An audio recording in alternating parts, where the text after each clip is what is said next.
प्रतियोगी पाठशाला YouTube channel के माध्यम से इस वीडियो में बात करेंगे भारत की राज्य व्यवस्था का practice set number 11। Practice set 10 तक मैंने करा दिए हैं, जिनमें मैंने कुल मिला के बात की थी 300 प्रश्न की। उसी क्रम को आगे बढ़ाते हुए इस वीडियो में 301 से हम शुरुआत करेंगे और एक पूरे वीडियो में हम 30 प्रश्न लेकर आए हैं, जो कि आपके आगामी एग्ज़ाम्स के लिए अति महत्वपूर्ण है। जैसे कि यूपीएससी का एग्ज़ाम, यूपी पीसीएस का एग्ज़ाम या किसी भी स्टेट पीसीएस का एग्ज़ाम हो, आप सब जगह इस प्रकार के क्वेश्चन देखने को मिलते हैं।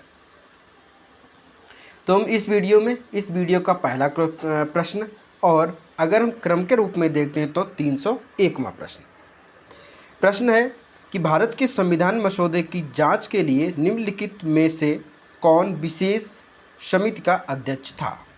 आपके सामने 4 ऑप्शन है: BR Ambedkar, sir Alladi Krishna Swami Ayyar, Sardar Patel, D option है सरदार बलवंत सिंह। तो इसका राइट आंसर है B option, sir Alladi Krishna Swami Ayyar. तो इसका बी ऑप्शन राइट आंसर। अगला प्रश्न देखते हैं। निम्नलिखित में एकमात्र गलत छांटिए। तो इनमें से कौन सा जो है वो ऑप्शन है वो गलत है। पहला ऑप्शन देखते हैं। केशवानंद भारती केस में सुप्रीम कोर्ट ने फैसला दिया कि प्रस्तावना संविधान का एक अंग है। ऑप्शन बी है अनुच्छेद 24 मार्शल लॉ से संबंधित है। ऑप्शन सी है कि भारतीय संविधान में न्याय का आदर्श रूसी या पूर्ववर्ती यूएसएसआर संविधान से लिया गया है। ऑप्शन डी है कि संविधान सभा का अंतिम सत्र 26 जनवरी 1950 को हुआ। तो इनमें से कौन सा जो कि गलत है। तो इनमें से डी ऑप्शन गलत है, जिसमें कि संविधान सभा का अंतिम सत्र 26 जनवरी 1950 को हुआ। तो ये ऑप्शन क्या है, ये गलत है, और बाद बाकी तीनों ऑप्शन क्या है, सही है। अगला प्रश्न देखते हैं कि किस वर्ष जाति और धर्म से संबंधित अपराधों के लिए सजा देने के लिए नागरिक अधिकार अधिनियम की सुरक्षा पारित की गई थी। आपके सामने 4 ऑप्शन है: 1950, 1954, 1955 या 1958। तो इसका राइट आंसर है 1955, यानी सी ऑप्शन इसका राइट आंसर है। अगला प्रश्न देखते हैं। निम्नलिखित पर ध्यान दीजिए। पहला है राष्ट्रपति द्वारा जारी अध्यादेश का अधिकतम जीवन राज्यपाल द्वारा जारी अध्यादेश के अधिकतम जीवन से अधिक है। ऑप्शन, और इसमें दूसरा कथन है कि केंद्र शासित प्रदेशों के प्रशासकों में कोई भी अध्यादेश बनाने की शक्ति नहीं है। तो इनमें से कौन सा कथन जो कि सत्य या सही है। तो इनमें से दोनों जो कथन है वो गलत हैं। तो यानी कि इसका डी ऑप्शन सही है। तो यानी कि ये पहला क्या है कि राष्ट्रपति द्वारा जारी अध्यादेश का अधिकतम जीवन राज्यपाल द्वारा जारी अध्यादेश के अधिकतम जीवन से अधिक है, ये बिल्कुल गलत है। और दूसरा है केंद्र शासित प्रदेशों के प्रशासकों में से कोई भी अध्यादेश बनाने की शक्ति नहीं है। तो ये भी प्रश्न जो कथन है ये भी गलत है। तो इसी प्रकार से इसका आंसर हो जाता है डी, इनमें से कोई नहीं। अगला प्रश्न है 305वां प्रश्न है। निम्नलिखित पर ध्यान दीजिए। पहला कथन है कि राज्यसभा हर 6 साल में विघटित हो जाती है। दूसरा कथन है कि विधान परिषद हर 6 साल में विघटित हो जाती है। तो इनमें से कौन सा कथन सही है या सत्य है। तो इनमें से डी ऑप्शन इसका राइट है कि दोनों कथन जो कि गलत हैं। इसीलिए इस प्रश्न का उत्तर डी ऑप्शन राइट हो जाता है। अगला प्रश्न देखते हैं। देखिए, अगर इनको आपको डिस्क्रिप्शन में समझना है तो हमारी वीडियो देखिए। हमारे चैनल पे जो कि भारत की राज्य व्यवस्था नामक प्लेलिस्ट है, उसमें आपको वीडियो मिल जाएंगे। वहाँ से आप देखेंगे तो इन सब के बारे में मैंने विधिवत रूप से बता रहा हूँ। तो आप उसको फॉलो कीजिए, और आपको जितने भी डिस्क्रिप्शन चीज़ें, और इसीलिए मैं यहाँ पे आपको किसी प्रश्न का डिस्क्रिप्शन रूप नहीं बता रहा हूँ, क्योंकि मैं व्याख्यात्मक रूप से पढ़ा रहा हूँ। तो उसके साथ में ये प्रश्न जो है ये प्रैक्टिस सेट के लिए मैं लेकर आया हूँ, जिस प्रकार से आपकी प्रैक्टिस यहाँ पे हो सके। 10-15 मिनट में मैं आपको 30 प्रश्न दे दूंगा, और 30 प्रश्न के उत्तर मैं आपको बता रहा हूँ। इनको आप तैयार करते चलेंगे तो आपकी तैयारी बहुत अच्छी होगी। प्रश्न देखते हैं कि भारत के राज्यों या केंद्र शासित प्रदेशों की अधिकतम संख्या निम्नलिखित किस उच्च न्यायालय के अधिकार क्षेत्र में आती है। आपको इन 4 ऑप्शन में बताना है। पहला ऑप्शन है कोलकाता उच्च न्यायालय, बी ऑप्शन है गुवाहाटी उच्च न्यायालय, सी ऑप्शन है मद्रास उच्च न्यायालय, डी ऑप्शन है बॉम्बे उच्च न्यायालय। तो इसका राइट आंसर है बी ऑप्शन गुवाहाटी उच्च न्यायालय। अगला प्रश्न देखते हैं। उच्च न्यायालय ने निचली अदालत को अपने अधिकार क्षेत्र से अधिक होने से रोकने के लिए एक रिट जारी किया, इसे क्या कहा जाता है? आपके सामने चार ऑप्शन है। उत्प्रेषण लेख, निषेधाज्ञा, सी ऑप्शन है बंदी प्रत्यक्षीकरण और डी ऑप्शन है इनमें से कोई नहीं। तो इसका राइट आंसर है बी ऑप्शन इसका राइट आंसर हो जाता है निषेधाज्ञा। तो निषेधाज्ञा जो कि कहता है कि उच्च न्यायालय ने निचली अदालत को अपने अधिकार क्षेत्र से अधिक होने से रोकता है, तो उसके उपलक्ष्य में निषेधाज्ञा जो रिट है वो जारी की जाती है। अगला प्रश्न देखते हैं। आर्थिक योजना किस सूची में आती है? तो आर्थिक योजना का जो विषय है वो किस सूची के अंतर्गत आता है, प्रश्न की मांग ये है। और इसके हम उत्तर ऑप्शन देखते हैं। केंद्र सूची, समवर्ती सूची, राज्य सूची या इनमें से कोई नहीं। तो इसका राइट आंसर है ये समवर्ती सूची का विषय है। ठीक है, इसमें मैंने आपको राज्य सूची, केंद्र सूची और समवर्ती सूची तीनों के बारे में वीडियो में बताया है। तो यहाँ पे हम देख रहे हैं कि जो आर्थिक योजना है, यह आर्थिक जो योजना का विषय है ये समवर्ती सूची के अंतर्गत आता है। अगले प्रश्न की ओर चलते हैं। निम्नलिखित में कौन राज्यपाल को उसके कार्यालय से हटा सकता है? आपके सामने चार ऑप्शन है, या यहाँ पे लिख लो कि निम्नलिखित में से कौन राज्यपाल को उसके कार्यकाल से हटा सकता है। यहाँ पे कार्यालय नहीं होगा, यहाँ पे कार्यकाल से हटा सकता है। ए है राज्य विधानसभा, बी है संसद, सी है राष्ट्रपति या डी है इनमें से कोई नहीं। इसका राइट आंसर है सी, यानी कि राष्ट्रपति के द्वारा जो है राज्यपाल को हटा दिया जाता है या हटा सकता है। अगला प्रश्न देखते हैं कि निम्नलिखित पर ध्यान दीजिए। पहला कथन है कि पंचायतों के चुनाव केंद्रीय चुनाव आयोग द्वारा आयोजित किए जाते हैं। दूसरा कथन है कि पंचायत सीटों में कमजोर वर्गों और महिलाओं के लिए आरक्षण अनिवार्य है। तीसरा है कि पंचायत की अवधि 5 साल है। तो इनमें से कौन सा कथन सत्य है? ऑप्शन आपके सामने है। ऑप्शन पहला है कि केवल एक, ऑप्शन दूसरा है 1, 2 और 3, ऑप्शन सी है 1 और 3, डी है इनमें से कोई नहीं। तो इसका राइट आंसर है 2 और 3। यही 2 और 3 कथन जो कि सत्य हैं, सही है, लेकिन पंचायतों के चुनाव केंद्रीय चुनाव आयोग आयोजित नहीं कराता है, तो ये पहला गलत हो जाता है। अगला प्रश्न देखते हैं। भारत के संविधान में निम्नलिखित अनुच्छेदों में सार्वभौमिक वयस्क मताधिकार स्थापित किया गया है, यानी कि किस अनुच्छेद में कहा गया है सार्वभौमिक वयस्क मताधिकार के बारे में? अनुच्छेद 323, अनुच्छेद 324, अनुच्छेद 325 या अनुच्छेद 326। तो इसका राइट आंसर है अनुच्छेद 326 में बात कही गई है किसकी? सार्वभौमिक वयस्क मताधिकार की। अगला प्रश्न देखते हैं। निम्नलिखित में कौन भारत के कभी मुख्य चुनाव आयुक्त नहीं रहे? यानी कि इनमें से कौन जो थे वो कभी भी मुख्य चुनाव आयुक्त नहीं रहे? आपके सामने चार ऑप्शन है। के सुंदरम, टी स्वामीनाथन, के त्रिवेदी या आर एस वर्मा। तो आर एस वर्मा जो थे वो कभी भी जो है मुख्य चुनाव आयुक्त नहीं थे।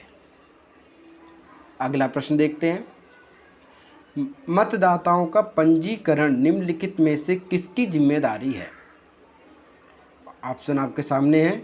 वोटर के व्यक्तिगत रूप, सरकार, चुनाव आयोग या निगम। तो इसका राइट आंसर है सी ऑप्शन कि चुनाव आयोग जो है, जो कि मतदाताओं का पंजीकरण संबंधित जिम्मेदारी रखता है।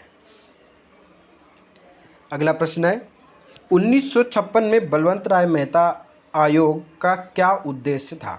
आपने शायद पंचायती राज पढ़ा होगा तो आपको जरूर इसके बारे में पता होगा कि 1956 में जो बलवंत राय मेहता समिति या आयोग आया था उसका उद्देश्य क्या था। आपके सामने चार ऑप्शन है। पहला है लोकतांत्रिक विकेंद्रीकरण के उपायों का सुझाव देना। बी ऑप्शन है ग्राम पंचायतों के कामकाज की रिपोर्टिंग करना। सी ऑप्शन है सामुदायिक विकास परियोजनाओं के कार्यान्वयन में बेहतर दक्षता के उपायों का सुझाव देना। और डी ऑप्शन है नई पंचायत मशीनरी की स्थापना व व्यवहार्यता की जांच करना। तो इसका राइट आंसर है सी ऑप्शन इसका राइट है कि सामुदायिक विकास परियोजनाओं के कार्यान्वयन में बेहतर दक्षता के उपायों का सुझाव देना।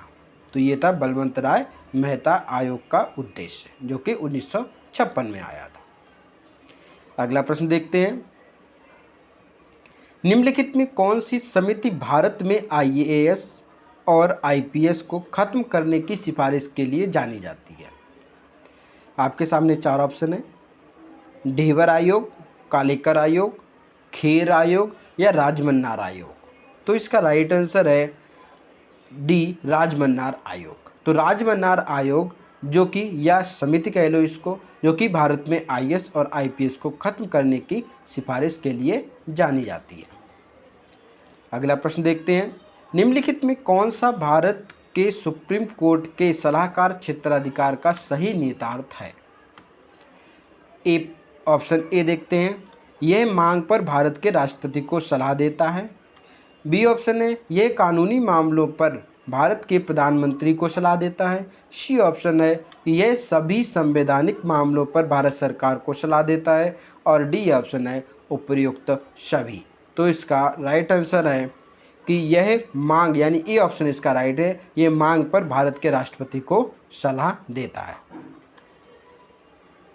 अगला प्रश्न है, निम्नलिखित में क्या संवैधानिक निकाय है? तो इनमें से कौन सा संवैधानिक निकाय नहीं है? यहाँ पे नहीं की बात कर रहा है, तो इस चीज़ पे हमको ध्यान देना है कि इनमें से कौन सा संवैधानिक निकाय नहीं है। आपके सामने 4 ऑप्शन है, चुनाव आयोग, संघ लोक सेवा आयोग, नीति आयोग और वित्त आयोग। तो जिसमें हम देखते हैं कि हमारे संविधान में इसका उल्लेख नहीं है, यानी कि किसी भी अनुच्छेद के अंतर्गत ये नहीं आता है या किसी भी अनुच्छेद में इसकी बात नहीं कही गई है, तो ये एक संवैधानिक निकाय नहीं होता। अगर हमारे संविधान में उल्लिखित है तो वो संवैधानिक निकाय होता है, अगर वो संविधान में उल्लिखित नहीं है तो वो किसी कानून को पारित करके उस आयोग का गठन किया जाता है, तो वो संवैधानिक निकाय में नहीं आता है, तो वो आता है असंवैधानिक निकाय। तो वैसा अगर हम चुनाव आयोग की बात करते हैं तो चुनाव आयोग के बारे में आपने देखा होगा अनुच्छेद 324 में बात की गई है। ऐसे UPSC के बारे में, यानी कि संघ लोक सेवा आयोग की भी बात कही है 315 के अंतर्गत, 312 के अंतर्गत हम देखते हैं 315 में। और वित्त आयोग की अगर हम बात करते हैं तो 280 में वित्त आयोग की भी बात कही गई है। तो इसीलिए, लेकिन नीति आयोग जो है वो संवैधानिक निकाय नहीं है। या इसकी जगह अगर आपको कहीं कहीं लिखा होता है योजना आयोग, तो योजना आयोग भी जो कि संवैधानिक निकाय नहीं है, जिसको हम बोलते हैं गैर संवैधानिक निकाय। अगर हम संविधान के रूप में देखते हैं तो वो है गैर संवैधानिक निकाय के रूप में हम इसको देखते हैं। अगला प्रश्न देखते हैं कि डाइट किस देश की संसद का नाम है? आपने बहुत सुना होगा, जैसे कि हमारे यहाँ संसद है, लोकसभा और राज्यसभा, ऐसे डाइट जो है वो किस देश की संसद का नाम है? आपके सामने 4 ऑप्शन है, जापान, फ्रांस, स्पेन या इटली। तो जो डाइट है वो जापान की संसद का नाम है। तो ये विशेषकर याद रखना, कभी कभी इस प्रकार से भी प्रश्न आ चुके हैं और इसीलिए यह प्रश्न मैं लेकर आया हूँ। अगला प्रश्न देखते हैं, भारत सरकार अधिनियम 1919 के अनुसार राज्य परिषद और विधानसभा परिषद का कार्यकाल किस प्रकार का था? यानी कि भारत सरकार अधिनियम 1919 की बात करते हैं या 1919 के अनुसार राज्य परिषद और विधानसभा परिषद का जो कार्यकाल था वो कितने वर्ष का था? आपके सामने 4 ऑप्शन है, 5 वर्ष, 3 वर्ष, 2 वर्ष। यहाँ पे ऑप्शन जो कि रिपीटेड है शायद, तो इसका जो राइट आंसर है 5 वर्ष और 3 वर्ष। तो 5 वर्ष था राज्य परिषद का, 5 वर्ष जो था वो था राज्य परिषद का, और 3 वर्ष जो था वो था कौन सा? विधानसभा परिषद का। तो ये विशेषकर आपको ध्यान रखना है। तो 5 वर्ष और 3 वर्ष, ठीक है। इस प्रकार से प्रश्न बहुत बार पूछे जा चुके हैं, तो इसीलिए मैं इसको लेकर आया हूँ। अगला प्रश्न देखते हैं, निम्नलिखित पर ध्यान दीजिए। पहला है उच्च न्यायालय, दूसरा है सर्वोच्च न्यायालय। इसमें कहा गया है कि न्यायिक समीक्षा की शक्ति उपयुक्त में से किसके पास है। इनमें से न्यायिक समीक्षा की शक्ति जो कि किसके पास है, एक है उच्च न्यायालय के पास या सर्वोच्च न्यायालय। तो ऑप्शन आपके सामने है, केवल एक, केवल दो, केवल एक और दो दोनों, या इनमें से कोई नहीं। तो इसका राइट आंसर है एक और दोनों, यानी कि उच्च न्यायालय और सर्वोच्च न्यायालय दोनों के पास न्यायिक समीक्षा की शक्ति निहित है। अगला प्रश्न देखते हैं कि भारत में वन अधिकारों की मान्यता और निहित करने और भूमि अधिकारों के वितरण की जिम्मेदारी निम्नलिखित में से किसके पास है। आपके सामने चार ऑप्शन है, वन एवं पर्यावरण मंत्रालय, आदिवासी मामलों का मंत्रालय, राज्य और केंद्र शासित राज्य, या स्थानीय सरकार। तो अगर हम वन अधिकारों की बात करते हैं और साथ साथ में भूमि अधिकारों के वितरण की बात करते हैं तो कहीं न कहीं इसमें राज्य और केंद्र शासित जो राज्य हैं दोनों चीज़ें आ जाती हैं। तो इसलिए इसका ऑप्शन सी सही है कि राज्य और केंद्र शासित राज्य के अंतर्गत जो है वन्य अधिकारों की मान्यता और साथ साथ में भूमि अधिकारों के वितरण की जिम्मेदारी निहित है। अगला प्रश्न देखते हैं, निम्नलिखित चरणों में से किस पर सार्वजनिक राय को व्यक्त करने के उद्देश्य से सामान्य बिल आमतौर पर प्रसारित या रखा जाता है।